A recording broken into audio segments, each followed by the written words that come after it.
The moment I signed Harper Vance on that irretrievable separation agreement inside the penthouse on Manhattan's Central Park West, it was so quiet that only the faint white noise spraying from the humidifier could be heard.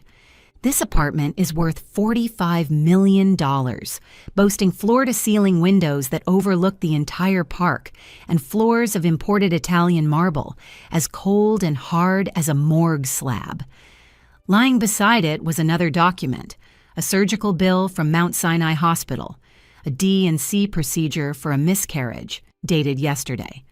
My abdomen was still throbbing faintly, physiological pain caused by uterine contractions, but compared to that hollow void in my heart, this counted for nothing. My husband, Preston Sterling, the sole heir to the old Wall Street family Sterling Trust, was at this very moment dominating page 6 of the New York Post and the trending topics on Instagram. The headline was as blinding as the midday sun. Sterling Group heir and returning socialite, Chole Kensington spotted at JFK Airport, old flame rekindled. In the photo, Preston was wearing that Loro Piana Vicuña coat I just ordered for him from Milan last week, carefully shielding Chloe as she got into the car. Chloe was wearing the latest season's Chanel haute couture, as delicate as a white rose needing a greenhouse, looking nothing like the prodigal daughter who just caused her family trust fund to lose tens of millions of dollars in Europe and was now urgently looking for a sucker to bail her out. This is the endgame of my 7-year marriage.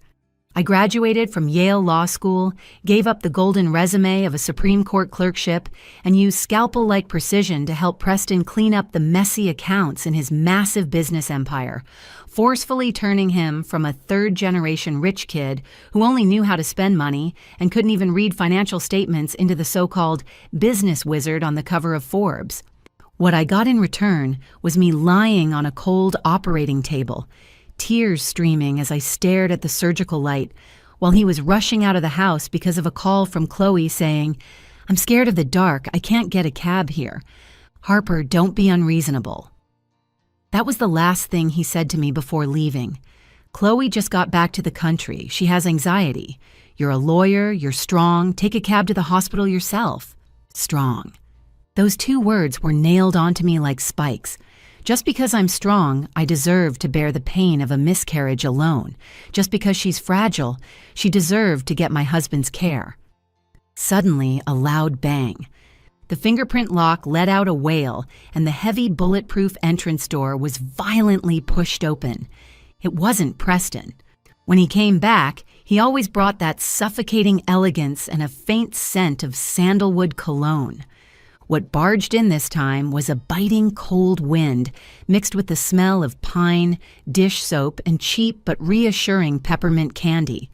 A woman wearing a heavy Carhartt work jacket, a bright yellow Green Bay Packers beanie, and slush-covered non-slip boots swept in like a Midwestern tornado.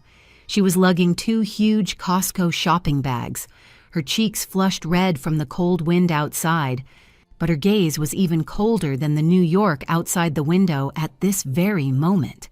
It's my mom, Barbara "Barb" Vance, the most hardcore woman in Wisconsin. She didn't even look at this minimalist-style mansion, nor did she cast a glance at that priceless Basquiat painting on the wall. She kicked that expensive Italian minimalist sculpture blocking the way straight aside. "Oh, coming through!"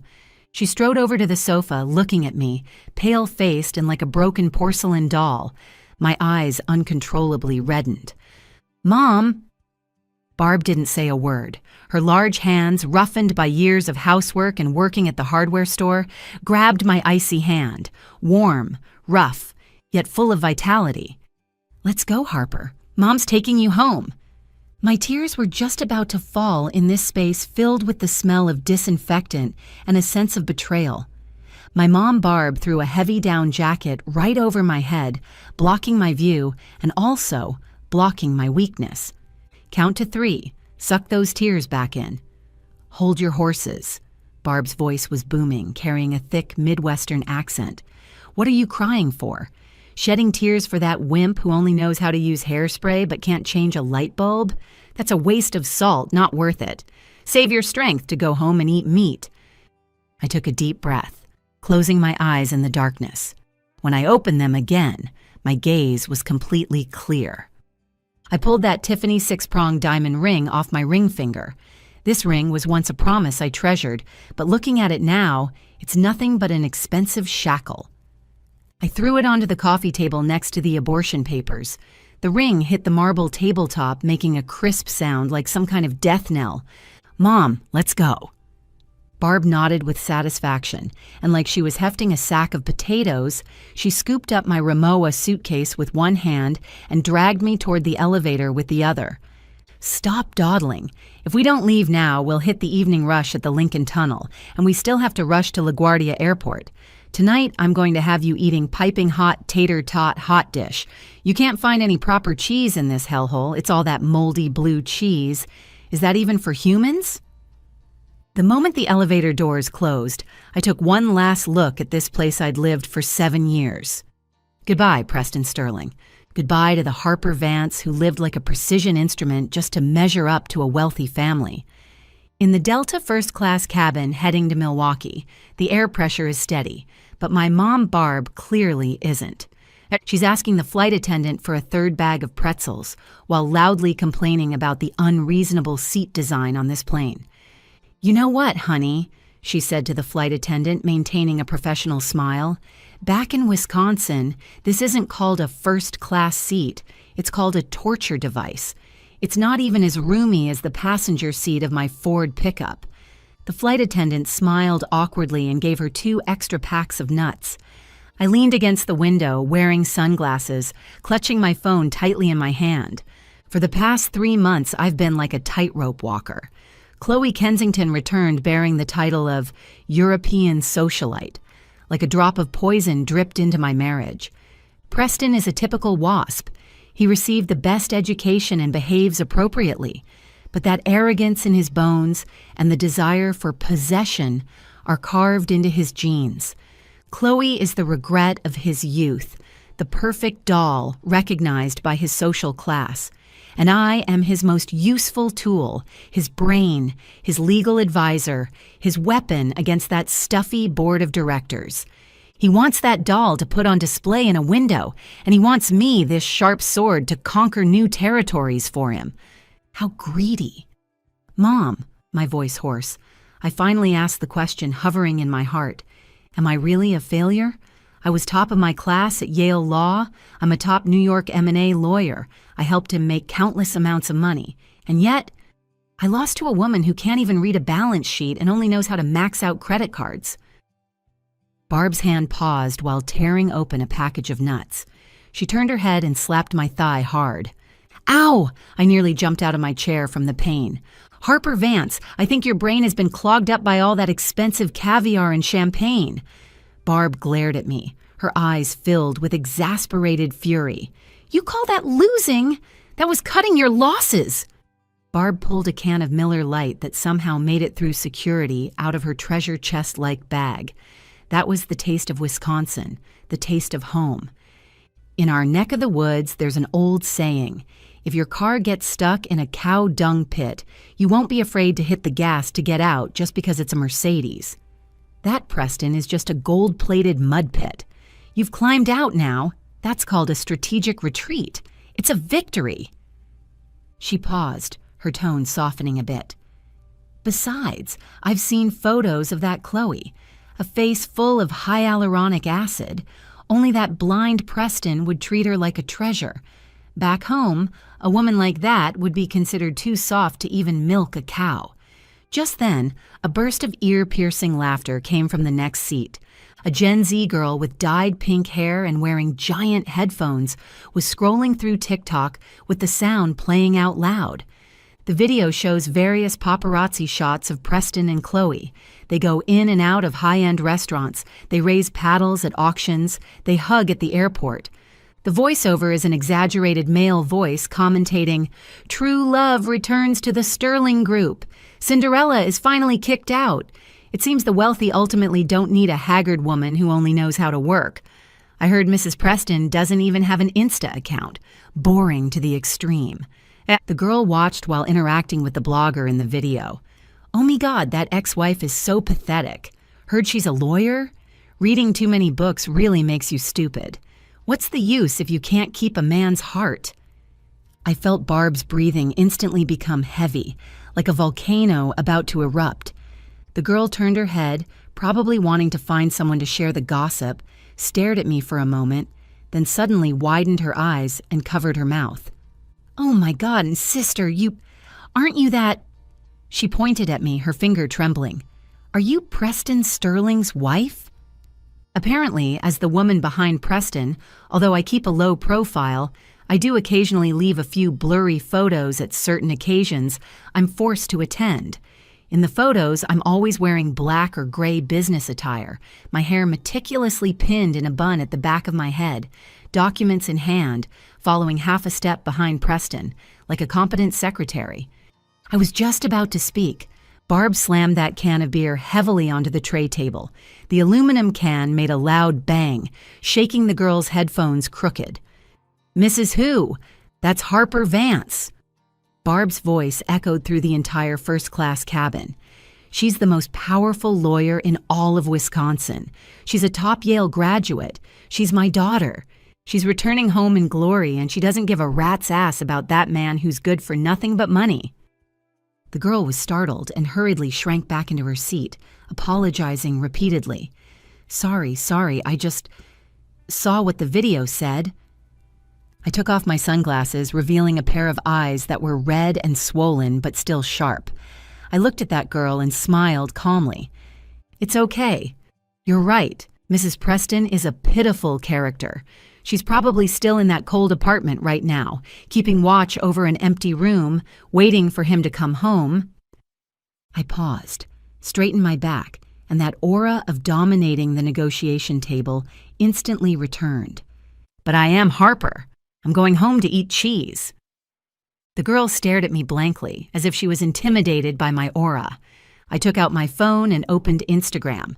I have a burner account specifically for monitoring public opinion. It's a lawyer habit. Chloe just posted a new story. The background was the master bathroom of Preston's apartment.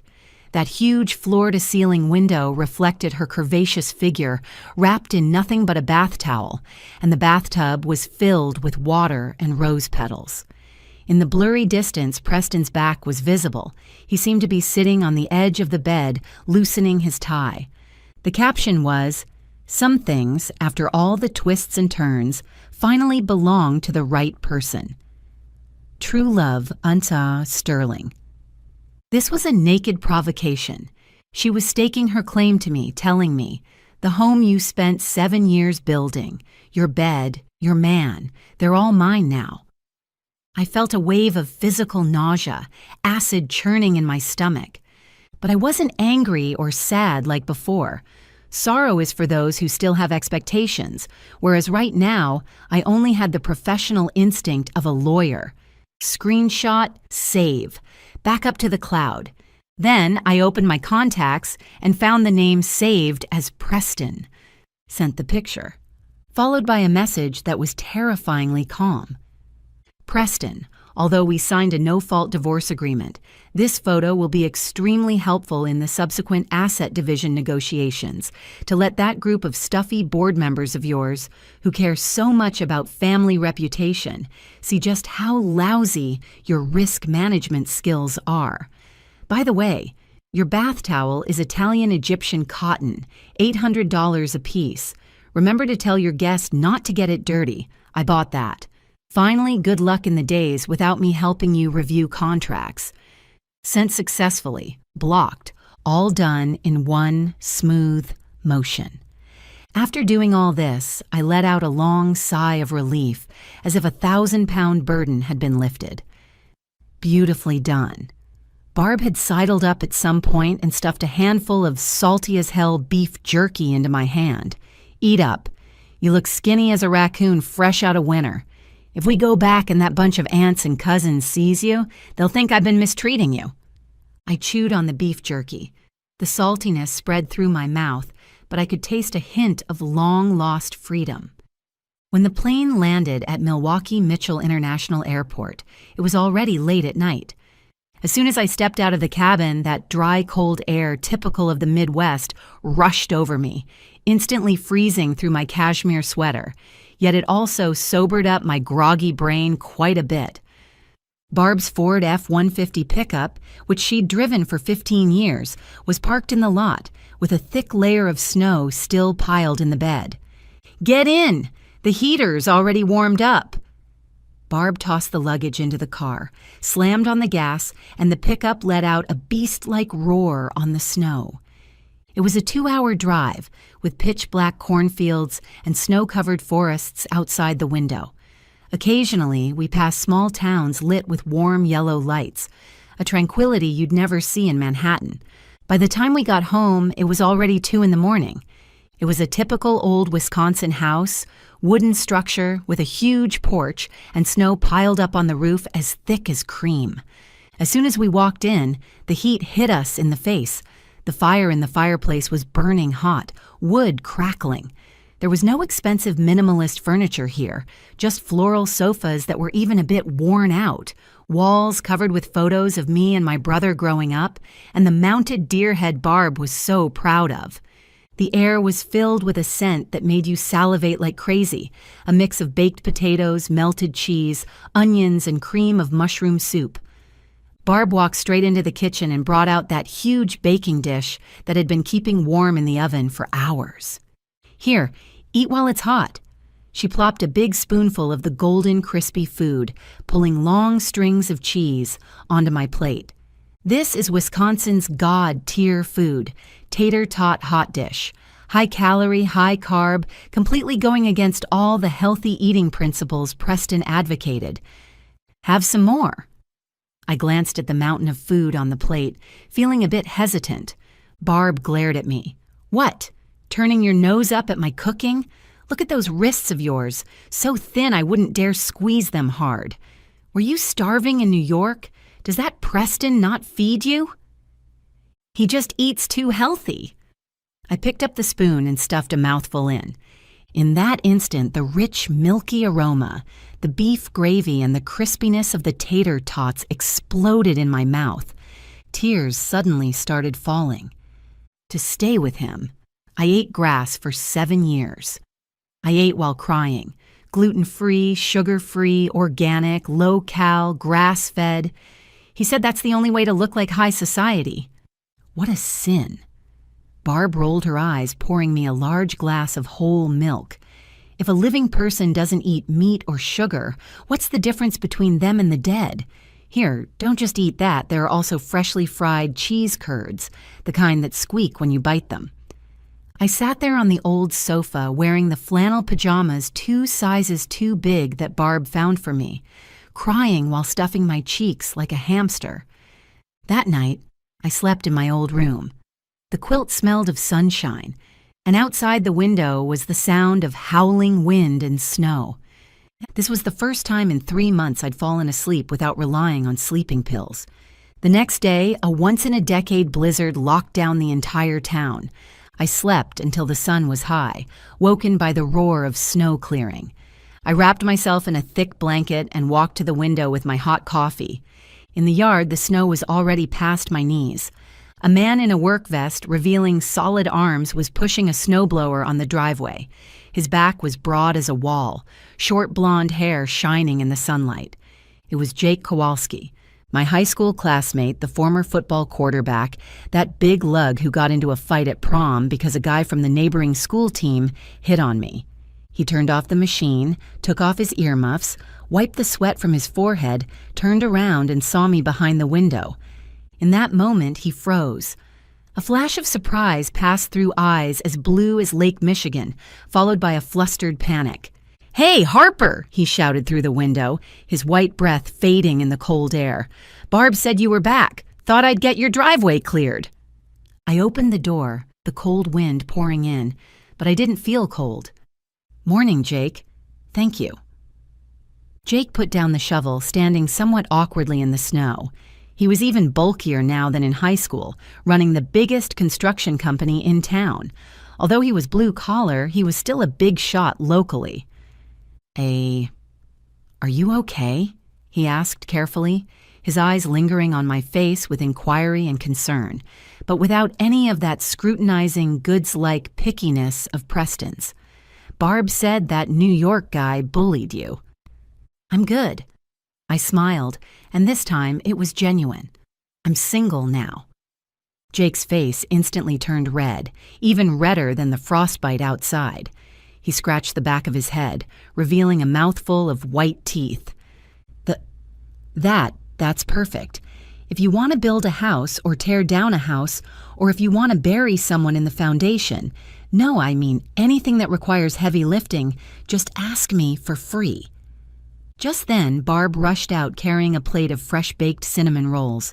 "Jake, I knew it was you. Come in, fresh out of the oven. Come in and warm up. This girl just got back from fleeing New York. You can keep her company and chat with her. Don't mention that bastard ex-husband, it'll make her sick."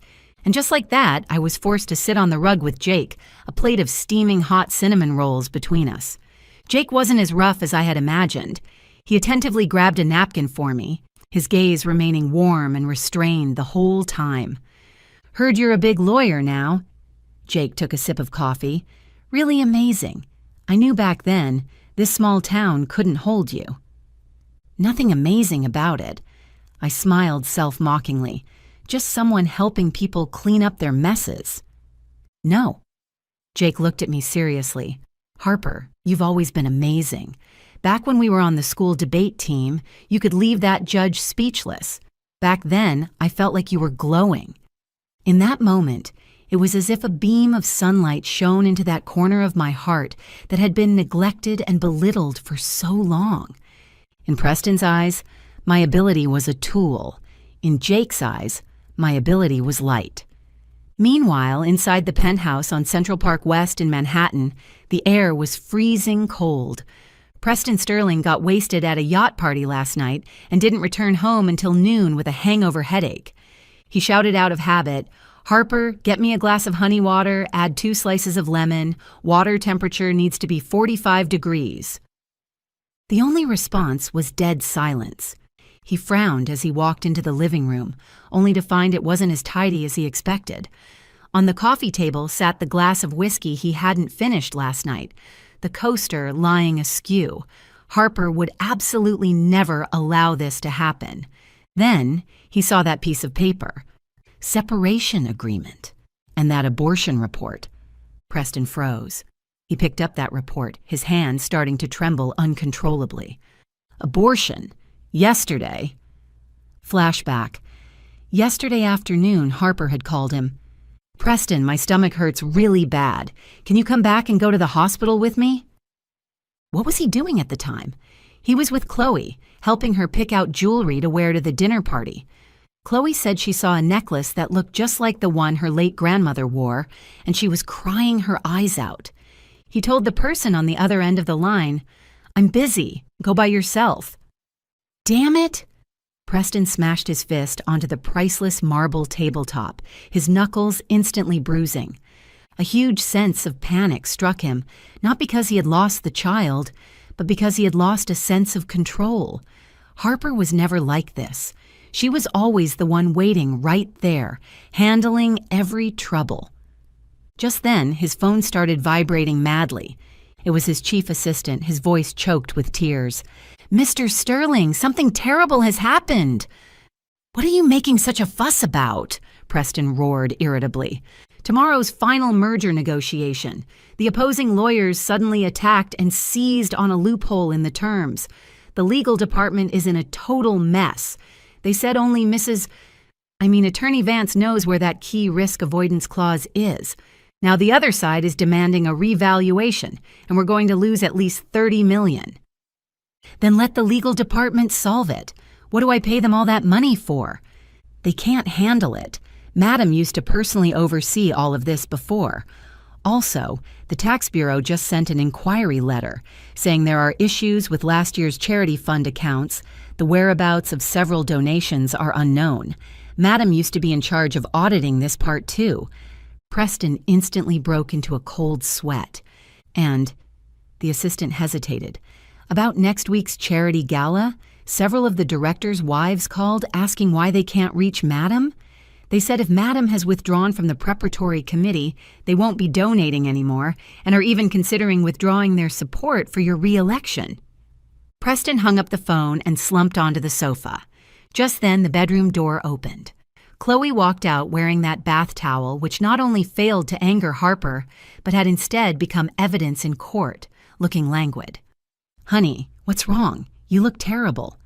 She hugged Preston from behind, drawing circles on his chest with her finger. "Isn't it perfect that that old hag is gone? We can start over, just the two of us." Preston stood up abruptly and shoved her away. Chole lost her balance and fell to the floor, looking at him in disbelief. You pushed me." "Shut up!" Preston looked at this face that once haunted his dreams, but at this moment he only felt that the face full of hyaluronic acid and the fake expression were nauseating. "Do you know who she is?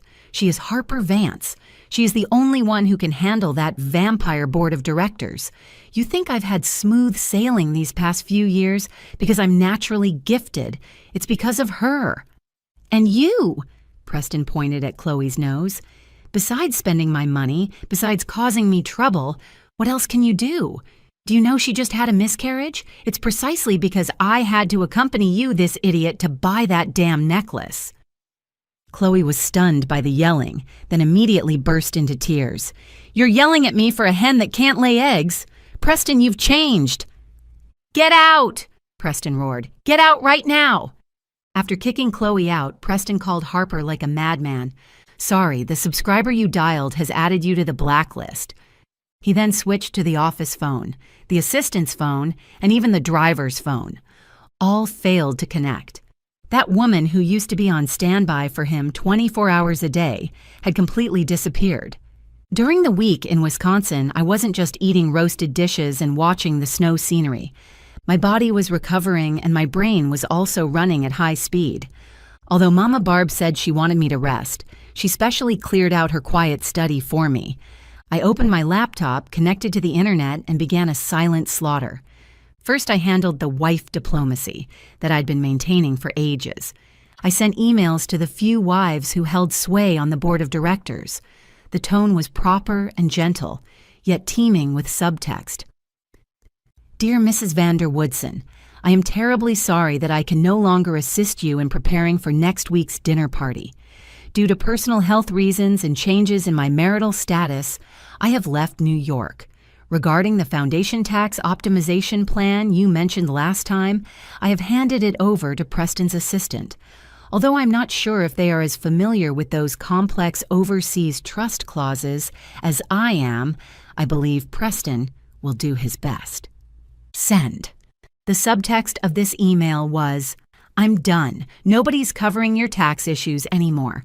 That useless piece of trash, Preston can't handle it at all, so figure it out yourselves." In less than half an hour, my private inbox received a bombardment of replies. "Harper, how could you leave? That Preston can't even remember my dog's name." "Darling, what will we do without you? You're the only one we trust." Next, I contacted a few headhunting firms that had been trying to poach me. "Yes, this is Harper Vance. I'm considering leaving the Sterling Group, but I won't sign a non-compete agreement because that was unpaid labor based on a marital relationship. I am now accepting consulting work." The news spread like wildfire across Wall Street. Finally, I organized the chain of evidence regarding Preston's infidelity that I had in hand, including that photo Chloe sent, as well as the hotel bills and luxury spending records Preston paid for Chloe that I managed to dig up, which were paid using our joint account. Stupid beyond belief. I bundled these up and sent them to my divorce lawyer, the most vicious shark in all of New York, Jessica Pearson.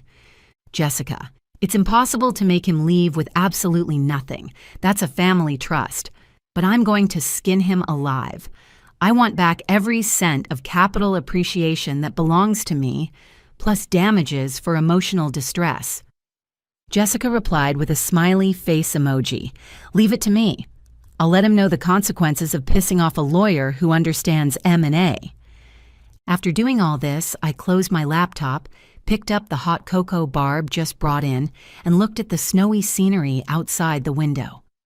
Preston. The show has just begun. Preston came after all. Although I had cut off all contact, as long as he used a bit of his connections, it wouldn't be difficult to find Barb's address in Wisconsin. One afternoon a week later, the blizzard had just subsided. A black Lincoln Navigator, completely out of place in this world of ice and snow, obviously the most expensive car he could rent at the airport, stumbled its way into our small town. When he pulled up to the Vance house, Preston Sterling looked utterly wretched. He was wearing an expensive Burberry trench coat. In New York, this might be fashionable, but in minus 20-degree Wisconsin, this was basically suicide. He was also wearing those signature Italian handmade leather shoes. He was shivering from the cold, the tip of his nose was red, and his originally meticulously combed hair was blown into a mess by the wind. He stood at the door and rang the doorbell. It wasn't me who opened the door. It was Barb. She was holding a huge iron shovel used for clearing snow off the roof, and the look in her eyes was even harder than the iron thing in her hands.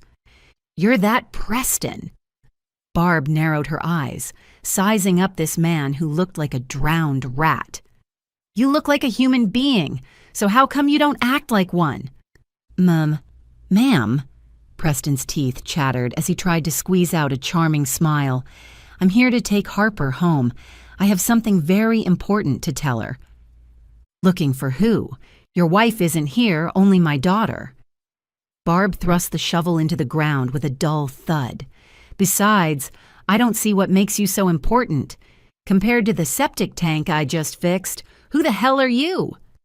Preston was choked into silence, his face turning shades of green and white. "I am the president of the Sterling Group. I have the right to see my wife." "Out here, you're just a fool who doesn't even know how to put on snow chains," Barb sneered. Just then, I heard the commotion and walked out, wrapped in a wool shawl. Jake was right by my side, holding a cup of freshly mulled wine in his hand. Seeing this scene, Preston's eyes instantly turned red. It was jealousy. It was anger. It was offended dignity. "Harper!" he shouted, lunging forward a step, but stepped right into the snow by the roadside.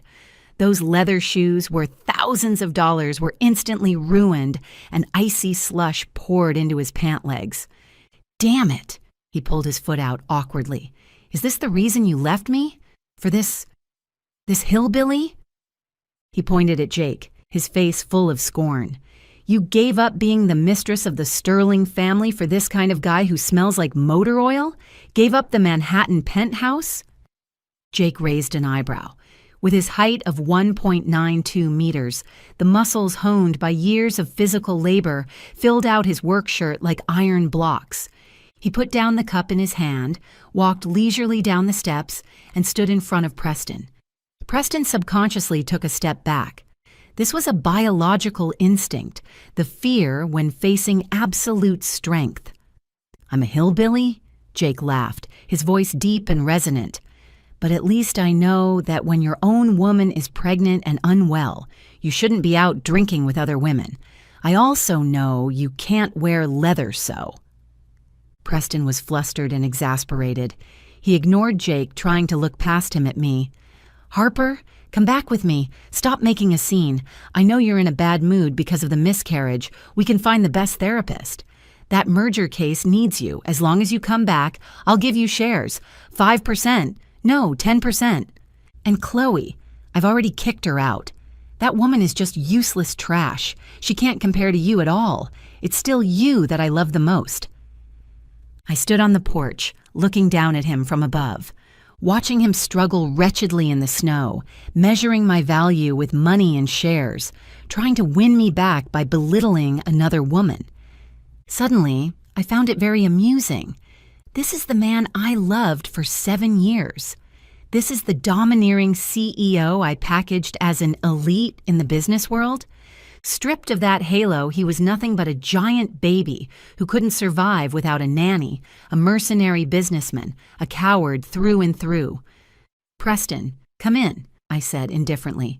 "Don't die at my doorstep. It's bad luck." Barb reluctantly stepped aside, muttering under her breath, "Should have just let him freeze into an ice sculpture."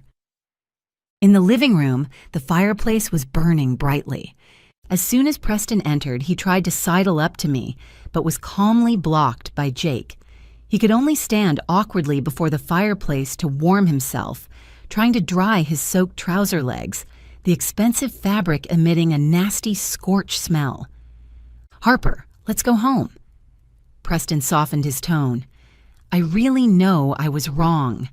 Without you these past few days, I simply can't go on. The company is a total mess. Those directors are staring at me like wolves. Only you can help me." I sat on the sofa holding the mulled wine Jake handed me, looking calm. "Preston, you still don't understand. First, I'm not making a scene. I'm notifying you. The separation agreement has already taken effect, and the divorce lawsuit will be formally submitted next week. Second, your merger deal getting messed up is your incompetence. It has nothing to do with me. I wrote down all the risk points clearly in the resignation handover documents. It was you who never looked at them, only caring about flirting with Chole." Preston got anxious. "But we are husband and wife. What's mine is yours." "Used to be," I interrupted him, "until you chose another woman when I needed you the most. That was an accident. Chole, she—" "Enough!" I slammed the cup onto the table. "Preston, do you know what it feels like to lie on the operating table? That coldness, that despair. In that moment, I swore, if I could survive, I would never shed another tear for you." I stood up and walked in front of him. "I don't love you anymore. Preston, in my eyes right now, you aren't even as valuable as that pile of snow Jake just helped me shovel away." Preston froze. He had never seen me so resolute. In his mind, Harper was always that gentle, rational woman who would always forgive him. "No, impossible," he muttered, suddenly looking ferocious. "Is it because of money? How much do you want? Or is it because of this man? Have you two been hooking up all along?" He pointed at Jake, blurting out, "I knew it! You've been hiding here these past few days just to be with this—" Smack! The crisp sound of a slap echoed through the living room. I wasn't the one who slapped. It was Barb. She had walked over at some point, still holding that iron snow shovel in her hand, though of course she used her hand to hit. "Watch your mouth!" Barb glared, eyes wide with rage. "This is my house. If you dare slander my daughter one more time, I'll let you taste a Wisconsin shovel." Preston clutched his face, looking at this tough old woman in disbelief. "Ope, I can't listen to this anymore." Barb slammed the shovel onto the ground. "Kid, I'll give you 3 seconds to get out of my house. Otherwise, I'm going to dump this shovel full of snow inside that crappy rental car of yours. 1, 2... Preston glanced at the glaring Jake, then at Barb holding the shovel, and finally at me, looking cold. He finally realized, this isn't Manhattan. No one here buys his act. He gritted his teeth, turned around, and charged into the wind and snow. Watching that Lincoln skid in the snow and finally flee in a pathetic state, the three of us stood before the window. Barb snorted coldly. "What a piece of trash." Jake gently placed his hand on my shoulder. "If you want to cry, you can borrow my shoulder." I shook my head, turned around, and looked at this room full of warmth.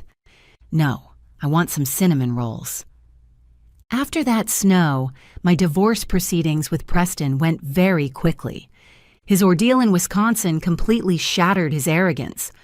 Coupled with Jessica Pearson's ruthless legal offensive and the evidence I held of him embezzling funds to spend on Chole, Preston didn't dare fight me head-on. To save his precarious position on the board, he agreed to all my terms. I received an 8-figure settlement, as well as options in 2 of the Sterling Group's most promising subsidiaries. This was what I deserved. The moment Preston finished signing, he looked as if he had aged 10 years. Preston without me was like a ship without a navigation system. That merger ultimately failed completely, and the Sterling Group paid huge fines for it, causing the stock price to plummet. The board launched an internal investigation, and although Preston barely kept his position, his power had been hollowed out, making him a puppet in name only. And Chloe Kensington? When she realized Preston was no longer an ATM she could swipe endlessly from and was even facing the risk of bankruptcy, she ran faster than anyone. I saw her ending in the tabloids. She married a retired Florida real estate developer who was pushing 70. That old guy was covered in liver spots, had been married 4 times, and had 4 kids older than Chloe. In the photo, Chloe's smile looked forced, and her eyes were full of exhaustion. As for me, 6 months later, I opened my own boutique law firm, Vance and Partners, in Chicago's busiest district, the Loop. On opening day, all the political and business elites of Chicago showed up. Ironically, my biggest client base turned out to be the wealthy wives from Preston's old circle. They were fed up with the arrogance and stupidity of the men in that circle, and one after another, they handed over their private trusts and divorce cases to me. Only Harper gets us. That was their verdict. Now, wearing a well-tailored Armani suit, I stand before the floor-to-ceiling windows overlooking Lake Michigan. I'm no longer someone's wife. I am Harper Vance. On weekends, I fly back to Wisconsin. Mama Barb still nags that I work too hard, then serves me a huge plate of high-calorie roasted food and forces me to finish it. And that blonde-haired, blue-eyed Jake, warm as a bear, is waiting for me at the door in his pickup truck. "Hey, big lawyer!" Jake leaned against thee. I took off my high heels, changed into comfortable snow boots, and hopped into the passenger seat. "You betcha." The car drove toward the open road, country music playing inside. I turned to look at Jake. He was humming along with the music. Sensing my gaze, he turned his head and gave me a beaming smile. This is the life. This is the life Harper Vance was meant to have.